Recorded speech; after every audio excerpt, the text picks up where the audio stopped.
To bol piatok, keď ma súd zobral do väzby. Piatok, to bol bohovský víkend, akože piatok, sobota, nedeľa, v base, v modrých teplákoch, výborné. Ako toto bolo pre mňa, nemala som nič. Nič, asi 2 balíčky cigariet, čo ja fajčím. Ešte keď ma tam niesli, tak som si prečítala na tom, že v celom objekte sa nefajčí. Ja to nevydržím, hovorím. Ja tu umrem. No ale fajčilo sa. Takže nič som nemala. Ani jednu voňavku, ani jedno... Nič. To bolo strašné. Boli aj dní, keď ste sa rozplakali. Samozrejme, že boli také dni. Asi 3-krát možno. Ale už potom nie. Kto vás po väzení navštevoval? Ja som prvé mesiace, myslím 2 mesiace som odmietala návštevy. Nechcela som, aby ma navštevoval nikto, ani som, už tí kamaráti vôbec neboli takí ako, ja som už aj predtým sa nejak, potom jak som sa rozviedla, som sa stranila tých ľudí a tak ďalej. Takže mama moja, lebo tam si musíte, ako ma musia schváliť tú návštevu. Si napíšete na lístok, že koho. No a samozrejme, ja som si stále mamu písala, tak mama za mnou chodila, synovec za mnou chodil a na ostatné ja som nemala nervy ani, proste by som to nebola zvládla, no. A prečo ste sa stránili? A prvé no stránila som sa, nechcela som, aby ma takto videli rodičia, proste, ako bolo to také, no. Hanbili ste sa? Aj som sa hanbila, samozrejme, však by som klamala, keď som povedala, tak ako nie je to na pichu. Hovoríte o rôznych zážitkoch. No. Sú to silné zážitky? Sú. Ako vás toto väzenie zmenilo? To väzenie, viete, tam nemáte hrube čo robiť. Tak ja som si, musela som sa zamestnať niečím. Tak som štrikovala také, to som vedela ešte za mladí. Tak som si to všetko obnovila, krížovky som luštila, telku som tam mala. A stále som rozmýšľala. A ma to veľmi zmenilo. A ja neviem, či ma to zmenilo k dobrému, lebo som dosť uzavretá. Nikde nechodím. Ako medzi ľudí, absolútne nikde, sa toho bojím. Možno mám 2 kamarátky, aj to veľmi málo sa stretávame. A ja proste sa bojím ľudí. Či sa stretli vo väzení s nejakým sexuálnym alebo fyzickým násilím? Ja som o tomto počula, aj rôzne reportáže, však veď človek vidí v televízii, aj sa dočíta, ale ja som za tých mojich 13 mesiacov takéto, ani som to tam nepočula. A či ste boli na celé s niekým? Bola som na celé s... Vôbec žiadne, tak kdeže také. Tak, na také ja si myslím, že sú to famy a už možno sa to deje niekde, kde sú odsúdení. A našli ste tam nejaké nové priateľstvo? Ja mám tam priateľku, áno, aj si už nesedí. Ona bola 10 mesiacov pašovanie cigariet. Telefonujeme si, doteraz sme v styku. Hovorí sa, že až keď je človek na úplnom dne, tak príde na to, kto sú jeho ozajstní priatelia. Máte aj vy takúto skúsenosť? Je to smutné, to, čo ste povedali, že človek, keď je na dne, tak príde na to, že na veľa vecí príde, nie len na to, že priatelia... Kto sú jeho ozajstní priatelia? Kto sú jeho ozajstní priatelia, nie len na to príde na veľa vecí. To, na čo ja som všetko poprichádzala, tak toto, ale viete čo, ja po nich ani netúžim. Toto manželstvo, ktoré bolo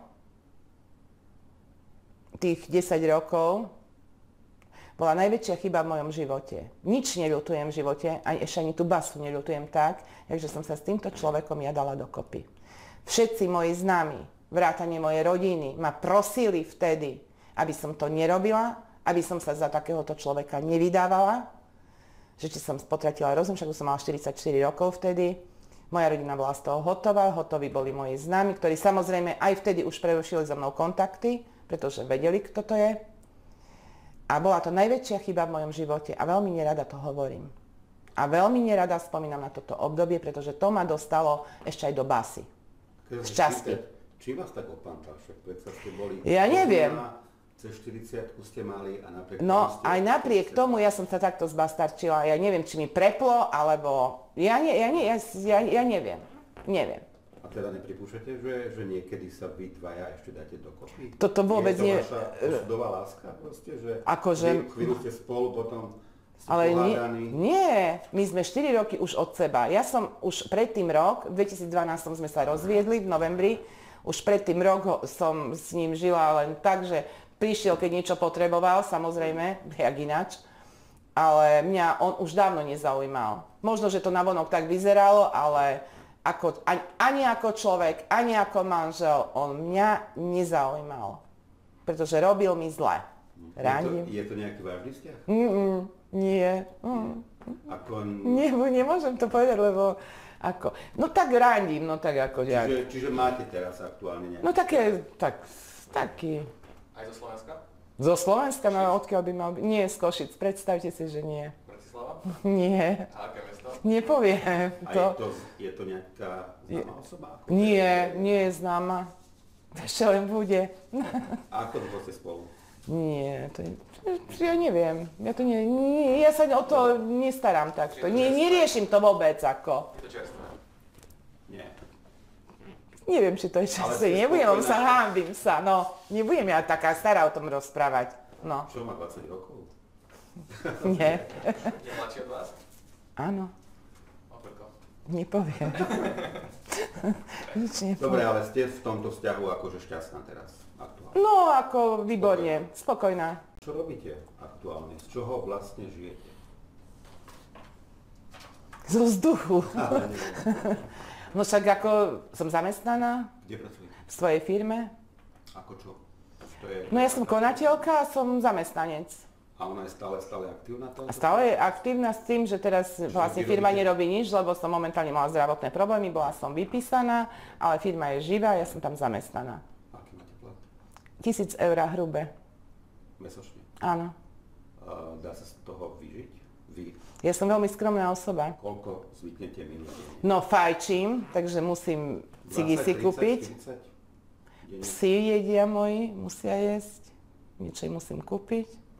Ja už veľa toho nepojem. Kávu si musím dať. A čo ja viem, možno... Ja neviem. 100 eur? Denne? 100? To je skade. Čo ste? Nie. Koľko teda? 20? Tak neviem, no tak ja neviem, 20 alebo 30, niekedy 50, niekedy 100, niekedy 10 a kedy nič. Čo ste si naposledy kúpili také najdrahšie na seba? Viete čo?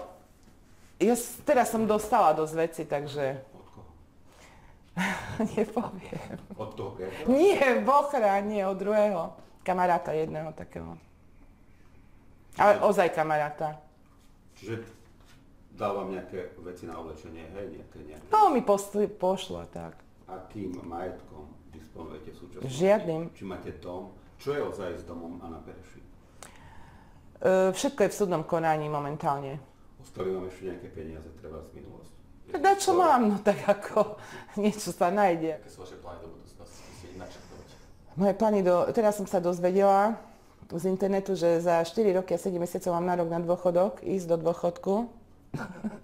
Do predčasného môžem ísť o 2 roky.